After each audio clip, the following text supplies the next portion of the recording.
Yeah, that'll be 6 o'clock.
Hello, and thank you for being here today. For those of you who may not know me, my name is Steve Stocker. I'm honored to be mayor of Sun Prairie, and I'm thrilled to be able to give you this year's State of the City. Today, I'll go over a few things related to your tax bill, the services the city provides, and their budget breakdowns, some of the big projects that have occurred last year, and what we are to look forward to as we move through 2026. We like to include this slide each year to give you a sense of where your money is going when you pay taxes. If you look at the slide, 35% goes to the city of Sun Prairie, 47% goes to the school district, 14% goes to the county, and the last 3% goes to Madison College. To break down the city side of things, that being 35%, I want to give you an overview of what services you receive as a Sun Prairie resident. If you look at the city's budget, it is broken down into 6 categories. In reality, there's much more robust than that. But to be a bit more specific, under public safety, that includes things like police, fire, EMS, and building inspection. Culture and recreation provides things like park maintenance, recreation programming, and library programming, to name a few. When we say government, general government, we mean administrative services, finance, city clerk, and elections. Conservation and development encompass our planning and economic development divisions, as well as our urban forestry operations. Public works, I think we're all familiar with. It includes services like refuse and recycling, engineering, street maintenance, stormwater, and transportation. And Health and Human Services is really about community. So it supports things such as community schools and Colonial Club. These are just some examples, and I hope this overview helps to build your understanding of just all the ways the city contributes to the quality of life for our residents here in Sun Prairie. This slide gives you a breakdown of our budget as a city, so you can see where our taxes go. You can see that a majority of our spending exists within public safety, 52%, followed by general government, culture, recreation and education, then public works, and so on. The city of Sun Prairie takes pride in being good stewards of taxpayer dollars. Shifting gears a bit, I'd like to go over some of the highlights from 2025. And as I speak to each, by a show of hands, I'd like to know how many are familiar with each and every one of these. The first one, in August, Patrick Marsh became a City of Sun Prairie Conservation Park. We worked with the Wisconsin Department of Natural Resources and Groundswell Conservancy to make this happen. Securing more than 200 acres for this conservation park preserves the habitat and natural beauty for generations to come. It was truly a landmark moment for Sun Prairie. And I like to equate this vision to what early residents of New York City must have thought when they created Central Park. This will definitely be something that will be lasting throughout the years. Another highlight is the ongoing construction of the public library. Last year we wrapped up, oh, great, everyone. We wrapped up phases 1 and 2. The transformation of this space has undergone nothing short of incredible. It's a gem in our community. We have already had a wonderful resource for Sun Prairie residents, but it's being amplified tenfold. The ribbon cutting is coming up, so stay tuned. Tentatively, depending on if the parking lot gets done on time, it'll be around May 29th, so stay tuned for that one. We also completed the new Sun Prairie Utilities campus. They moved, again unanimous, they moved in December. We plan to do a ribbon cutting and a public open house sometime in early May. This year we also brought on Chief Warwick as our Sun Prairie Police Department chief and made Ryan Cox our assistant police chief. Both are incredibly dedicated public safety professionals who are truly committed to building not only relationships, but also solving problems in Sun Prairie. We also did a groundbreaking on the new wastewater facilities, and the expansion kicked off in 2025. And last but totally not least, we achieved 100% renewable electricity for municipal operations, which is huge. Thinking about what's next for Sun Prairie, the referendum. I know it's on the top of your mind for many, and I will dive into that more in detail in just a bit. Residents will also see a property reevaluation this year. Last reevaluation occurred in 2023. We try and do a reevaluation every 2 to 3 years, so it's coming due this year. And I do want to make it clear that the fact that this reevaluation is occurring in the same year as the referendum is on the ballot simply as a coincidence, and there is no connection between the two. The purpose of the reevaluation is to make sure that taxes are paid equitable. In Wisconsin, the measure of equity is fair market value. It ensures property owners are paying their fair share. A reevaluation may cause your taxes to go up, but also may cause them to go down. What I want you to know is the city cannot use the reevaluation to increase the property tax levy. The Family Aquatic Center renovation is also underway, with anticipated opening in early July of this year. When it opens, residents can expect a fully updated bathhouse that improves accessibility and efficiency. This will make it truly ADA compliant, which has been our goal. Newly renovated pools with amenities for all ages, including an aquatic play structure for toddlers. There will be a family-friendly slide and also a climbing wall. Also included will be an updated concession stand. And finally, the Patrick Marsh dedication will take place later this year. And again, there are major facility upgrades we wanted to point out. Some exciting things are happening here in Sun Prairie.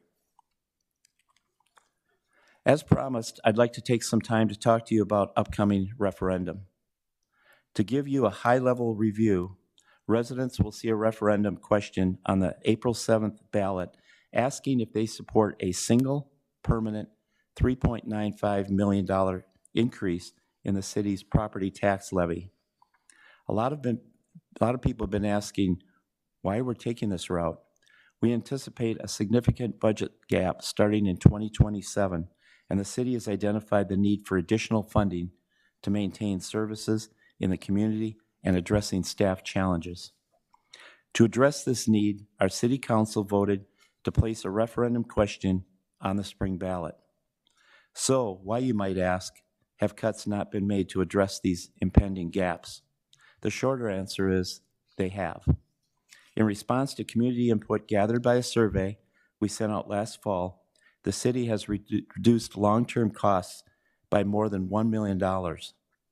This includes eliminating several vacant, high executive positions, adjusting employee benefits, and continuing to regularly identify and implement cost-saving and efficiency measures such as reviewing and adjusting vendor contracts to generate savings, pursuing grants and sponsorships to support city investments, offset costs, and allow for the expansion of services and programming without increasing the costs, and instituting an annual $30 municipal vehicle registration fee, or as people like to call it, the wheel tax, to generate funds for transportation-related purposes.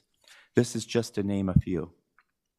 But even with the cuts, additional funding is still needed to maintain existing quality services.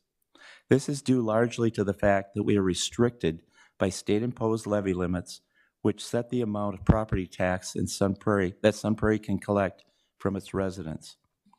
Over time, due to inflation, increased costs, and community growth, providing the same services costs more. Levy limits are based solely on net new construction, or the value of new buildings and improvements added to Sun Prairie in the past year. What levy limits do not consider is inflation and rising costs associated with a growing community such as ours. All of us have seen the costs go up. We did not anticipate tariffs. We did not anticipate some of the areas where you're seeing it in your own home budget. There are also costs like wages, contracts, equipment, and maintenance that are rapidly increasing in cost. But we're not alone. Many Wisconsin municipalities have made the decision to go out for referendum in previous years. Here you'll see the official ballot language for the referendum. This is what you'll see when you enter the voting booth in April. I'll acknowledge that the language here is somewhat complicated, and it is by way of design. This is how the state requires us to phrase a referendum question. If you haven't already seen the content from the city about the referendum, I encourage you to pay attention in the coming weeks. Staff are putting out educational content to help residents truly understand what the referendum is asking and what the impacts of a yes or no vote means. Which brings me to my next slide. $3.95 million will support the city's budget for the next 3 years. But I want to be clear, this does not mean that $3.95 million will happen every single year. That is the course of the entire 3 years. We will ramp up, or we could ramp up as much, but our cap will be at $3.5 million. If a majority vote is yes, the referendum is approved, the city will be able to maintain quality existing services while also improving essential public services. This means hiring 2 full-time firefighters and increasing the wages of our part-time firefighters. Currently, part-time firefighters are receiving a wage of $12.50 an hour. For them to put their lives on the line for $12.50 an hour, we need to do something there. It also includes hiring an additional police officer and hiring a library makerspace coordinator to deliver programming to library visitors. To speak a little more specifically about the importance of investing in public safety, by 2030, Sun Prairie's population is expected to reach 44,000 people, and we're actually facing significant public challenges already. In the last decade, EMS calls have nearly doubled, and fire calls have nearly tripled. Between 2020 and 2024, calls for public service increased 13.5%, now averaging 70 per day. Current staffing levels are unable to keep up with this demand, leading to longer response times for Sun Prairie residents. This is not a direction that we feel comfortable with. An investment in our police and fire and EMS departments is needed to make sure we can safely and effectively meet needs of our community. If a majority votes no and the referendum is not successful, the city will not be able to maintain existing service levels or make investments to improve priority of public services. Facing a budget deficit starting in 2027, difficult decisions will have to be made to cut services, programs, and staffing. Specific cuts would be determined by the City Council during the annual budget process starting this fall. Now, what does this mean to you? An approved referendum means increase in taxes. We'll see here that the average single-family home in Sun Prairie in 2027, the anticipated tax impact is around $82. This projection is based on the total increase allowed through the referendum. If approved, the tax levy would increase one time and set a new base for the city's annual budget. Because we are expected to reduce the debt in 2027, the actual impact on residents is likely to be less than the maximum amount allowed and closer to $82. And again, just to be clear, $82 would be in 2027, and then we would add on to that possibly up to an additional $82 the next year, and then finally hit the final number. I realize it's a lot of information to take in, and I encourage you to take some time to do your own research before you vote. We have a website that you can visit to learn more, or you can attend one of our upcoming town halls. We are anticipating, or we are hosting at least one in every district with staff and your elected officials, but any resident can attend any town hall. You do not have to be part of that district to attend. We will record at least one of these sessions and have it available to view on demand. We've already had one town hall for District 1, and this being on a Thursday, we are also having one tonight at the Boys and Girls Club for District 2. We also have one on Wednesday on March 4th for District 3. We have one on Monday for District 4, Monday, March 2nd for District 4, and we have others coming up at the library, virtual, and at Public Safety. So if you want more information, please contact the city. With that, I thank you for coming and would open it up for questions. Lori. I have one. For 2026. Oh, just a second. We need to have you.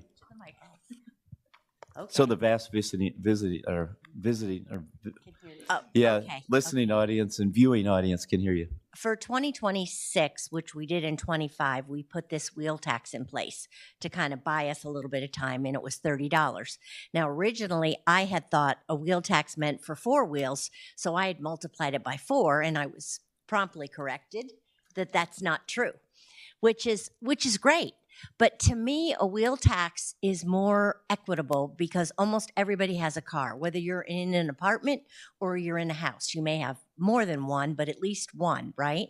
So to me, a wheel tax would buy us another million-ish, I think it was, dollars. It's around $1 million. Why can't we do another one? Because it was 30. I was expecting 120. So I don't know if other people were or not, but it seems to me $30 a year for $1 million is a pretty good deal. We still have that in place, so that's not an annual. I mean, another one. Oh, another you wheel mean tax. go to $60? Is that what? Increase it. Yeah. Okay, that is a possibility. We could do that. I think the largest is it $40? $40 in the state. So we would be setting a precedent going to 60. But that's something, you're right, that we could vote on. I will say that there's, in the legislature, I think they passed the fact, or it might be still on the floor, that a wheel tax will also need to go out for referendum if you're going to have it in future years. That doesn't mean like next year we're still okay, but possibly in future years we'll have to go out for referendum if we want to keep or increase or change a wheel tax. I just think that another $30, so that's $60 a whole year on one car, it is not a bad thing. I mean, it's less than what we're talking about here on a tax hit, and it would generate another million-ish dollars on top of the million you've already generated. Yeah, it is a possibility, but the pushback we had even when we went to $30 was pretty incredible. And it's something we can ask our residents. I truly think that it might not go that direction, but it is something, it's a good possibility. Yeah, we could ask. I think it's a good bang for your buck, but that's me. Okay. I have a question. Yes, Maureen. So with the wheel tax, it went to the state assembly and they voted, I think all the Republicans voted to have it go to a referendum, and the Democrats all voted against it. Did it go to the Senate? The Senate yet? I thought. Yeah. Oh, so it went to both Yeah, then? Senate went first and then the Assembly. Oh, yes, it went to the state Senate and then the Assembly. Because usually I think of it as opposite. I think of House of Representatives and the Senate, But do you know if did that go through yet with both the Senate and the Assembly? Both legislatures? I think it did. Yeah, I think it did. Okay. But I'm not sure when that becomes effective. So he could veto it. He could. And do you foresee a lot of grants in the next couple of years that we're going to be able to? I know we've been really successful in getting grants.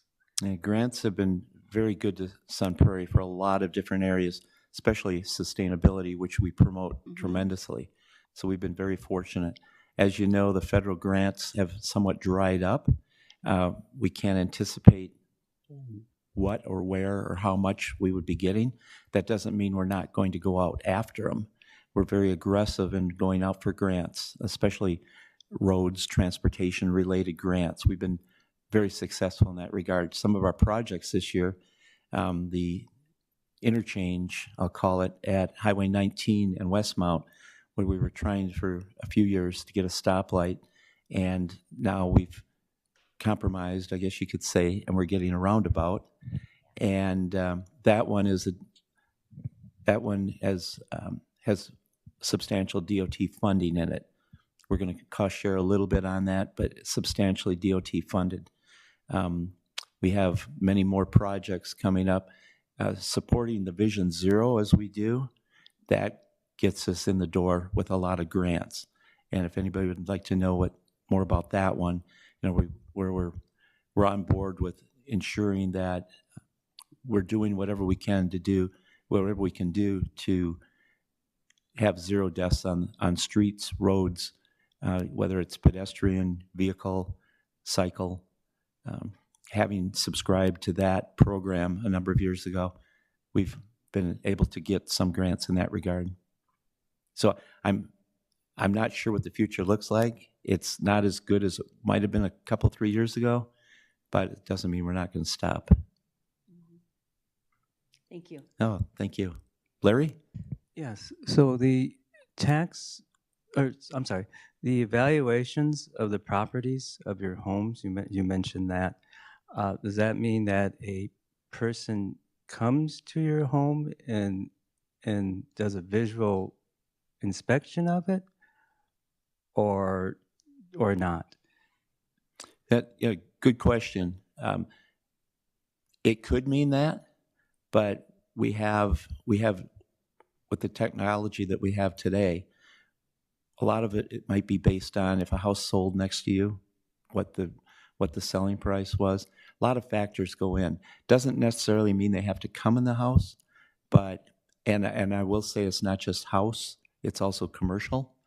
So when they value it, I think a lot of people are asking, why is this reval happening? And I think everybody wants to know what their house is worth. And with the current market, we're hoping the value goes up. I don't think there's anybody that wants their house value to go down. And so what we want to try and do is create a true picture as far as what your valuation is. And by doing that, our assessing staff has said, either every other year or at the most every third year, we're going to do that so that if you want to sell your house, you have a better window into what it's worth than if it was still 2 years ago. Okay. So are you notified though, like someone is going to come to your house on Yes. a particular day, or is it kind of like they just randomly or mysteriously look at We it? won't show up and knock on your door and say, we're here to reval. No, they work with you. If they have to come into your house, it's at your convenience, not ours. So yeah, we do everything we can to work with you. And for a lot of cases, I don't, if a person hasn't added on or hasn't created a downstairs living area with a theater room and such, or if they haven't done any other accessory upgrades, not sure. You probably wouldn't be. People probably wouldn't enter, but sometimes if people say we're going to, upgrade our bathroom, that can mean a lot of different things. I mean, you could do a whole new super shower type thing with granite countertops, and it could be a substantial upgrade versus maybe somebody just puts in a new toilet or whatever. So it could be a wide range of things that we'd have to look at. So it'd also be like in the same thing of value of an unoccupied home then too, possibly. Correct. Yeah, and there's some exciting things that you can go to another subject that it's not on script, but I'll talk to it. Sun Prairie is going through actual zoning upgrade, so we're upgrading our zoning code. Some of the things that may pass is the ability to create an accessory dwelling unit. We call them ADUs. So people would be able to, in their backyard, in their side yard, they would be able to create another accessory dwelling. You think of it as let's say a Bonzi suite, if you want to call it. It wouldn't necessarily have to be away from your house. It could also be above your garage or maybe a downstairs basement, but it would be a separate dwelling unit. And this would address our housing crisis that we're going through right now and hopefully make more affordable housing available. In talking to the mayor of Madison, I went to a open house ribbon cutting they had last fall and talked to Satya there, and their zoning code right now allows for up to 1,000 square feet that you can add either within your facility or separately. And what she's finding is that in some cases it becomes multi-generational, where the parents own the home and they're raising the kids, and then it comes to the point where the parents have to move because of some other situation. And so what they do is, in order for the affordability for the children, what they do is they give the children the house, they take the ADU, and it becomes a really symbiotic relationship where the grandparents are watching the children while the parents work, and then the children are able to watch the parents, and the grandkids are able to watch the grandparents. So it's a really good mix there that they're finding that this happens, and then when the grandparents eventually, for health reasons or whatever, have to move, what happens is the parents will move into that house, give the house to their children, and so the cycle starts all over again. So it's a kind of a win-win situation. Thank you. Thank you. A friend Yes, of Carol. mine in Madison had a upstairs room that they used to rent out, and now they've turned that into a place where the nurses that come Visiting nurses? traveling nurses, and they've turned that into a traveling nurse place where they can come and rent that. So that would be another kind of a thing. It was upstairs of their house, or they could have an additional property on their house. That's, Maybe not even attached, but they could have, something where the people could come and stay there too. yeah, that's a really good point, Carol. It doesn't necessarily mean that you build this let's say in your backyard, and then you sell it to somebody. In a lot of cases, it becomes a rental and an additional income source, and that's what they're finding in Madison also. If you have the land to do it and you feel you want to explore that, there's a lot of options. There's businesses out there. I can name a few, but I think that would be probably giving credit to, or not giving credit the ones I don't know about. But there's businesses out there that will build these for you. I will say they're not cheap because you still have to have separate lines for water, gas, sewer, and in some cases a separate postal address. But it is, I think it's going to be the trend in the future. I've talked to my counterpart in Middleton. She said they're going fantastic.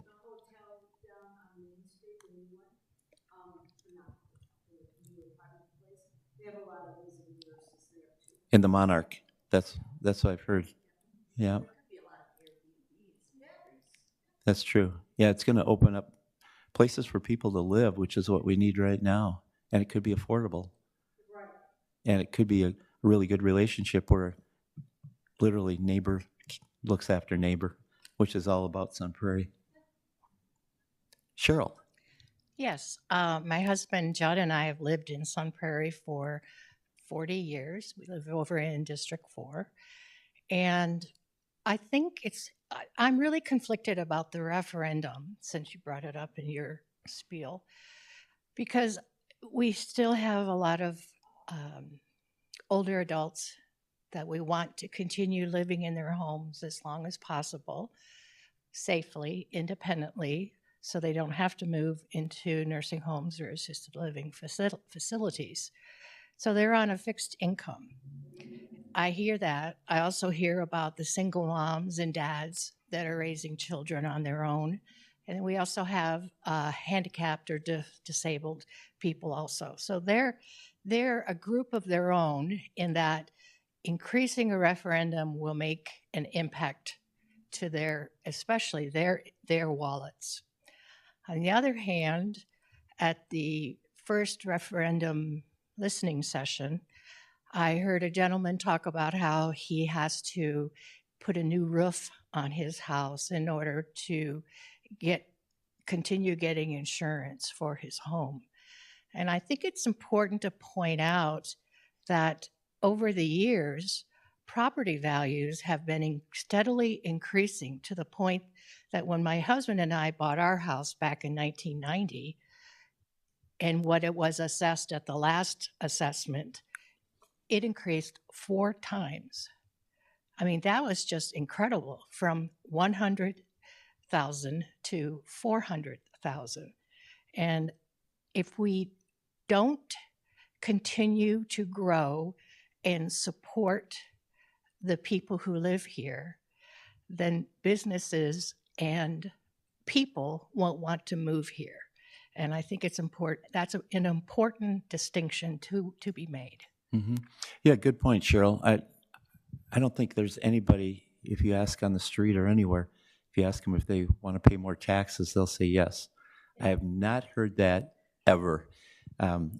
Maybe somebody will come by and say that, but we also heard at the listening session, on the flip side, we heard a gentleman say that he was going to support the referendum because he had a heart attack and emergency services got to his house quickly and saved his life. And if we don't have these services, and again, when you mention older adults, not that anybody else might not need emergency services, but when you look at it, we want to make sure that those EMS people are staffed and can come to that house on time, save a life. As far as increase in property value, when I look at it as a good thing. I want to make sure my house goes up in value so that when I sell it, I'm getting more than what I put into it. That's a good thing. If we're in a situation where, you have a house now that's $400,000, but because of, declining city services, the streets break up and now your house value goes down, maybe it's $300,000. Whereas in another municipality around, your $400,000 went up to $500,000, and people are getting those services. So if the property values go up equitably, it doesn't necessarily mean the taxes go up substantially with that. What we try and do is with the mill rate, we try and say, okay, if your house goes up $50,000 and your neighbor's goes up, let's say also $50,000, and you're paying the same, you'd still be paying the same tax levy rate. It would be uniform across. It doesn't mean that if yours, how do I say it? I should have Pete here to explain how assessing works. But what it does is, if the values of housing goes up by, I'll just use a percentage, let's say 10% across the board, that doesn't mean taxes are going to go up 10%. That means that what we'll do is the mill rate will be still spread across whatever that 10% increase is. And hopefully everybody's went up the same amount. Does that make sense? Mm-hmm. Okay. I thought about that man for Project Home. Yes. Or I mean, not Project Home, but that's a resource. But I thought about that man that was talking about his roof and how he wasn't able to fix it. But there are resources out there too. I really wanted to, I looked them up after that meeting, and Project Home is a great resource to use things. Yeah, if you were to contact the Aging and Disability Resource Center, They would have given him that too. Mm-hmm. I have his name and number if you want it. Steve, I think Yes, it's Lauren. important that we keep reinforcing, as you're talking about the referendum, this is not just a Sun Prairie thing. This is all across the state of Wisconsin, and it's being driven because we don't have enough money coming from the government for what we need to have here. So I think we need to keep saying that. We're not just singling out Sun Prairie. Yeah, good point, Lori. And even, it's not just municipalities, but you saw in our school district, I think Aaron had a slide, 450, 470? Yeah, so a substantial number of school districts were forced to go into referendum in order to continue their services in 2024. And our school district also went out for a referendum that was included. And it's a matter of, when you look at our costs, we are not out of control spending. I mean, the reality is, yes, wages are 76% of our budget. And then you saw where in our slide, 52% of our entire budget is safety personnel. So what we need to do is we need to continue to stay current with our wages, because otherwise we're going to be, we're going to have Dane County or Madison poaching our quality people, and we're going to lose them. So we need to maintain a current wage that would be competitive. We don't want to be on the upper edge. We don't want to be for sure not on the lower edge, but we have to stay current. Yes, Carol. Well, two things. Mhm. Some of the school districts have had to consolidate together to keep their schools open because they can't afford to keep the building maintained and the teaching staff. And also, the other thing is with EMS, health, the ambulance and the police officers, some of those communities that have small amounts of people can afford to keep their systems going. And when somebody has to consolidate and they're getting an ambulance from far away, it takes them a lot longer than the 7 minutes that that gentleman said saved his life. So we need to look at all of that and keep our resources here in Sun Prairie and keep it going. So Yeah, good point, I'm Carol. for it. Yeah, good point. There are some communities, I think Aaron and I were talking about some up north, where they were regional safety, that they went into a regional program, but then even then they couldn't keep them. They had to disband because they didn't have enough funding even to go regional. So can you imagine having somebody have a heart situation and, 45 minutes it's going to take to get there? It's just ludicrous. And as part of our growing costs, people don't look at, you see the billboards outside of Sun Prairie. People don't take into consideration the tax levy. They don't consider that we've almost doubled our size in 12 years. They don't consider that doubling of size means we had to staff an entire new fire and police and EMS location on the west side. And the staffing and vehicles alone are substantial cost.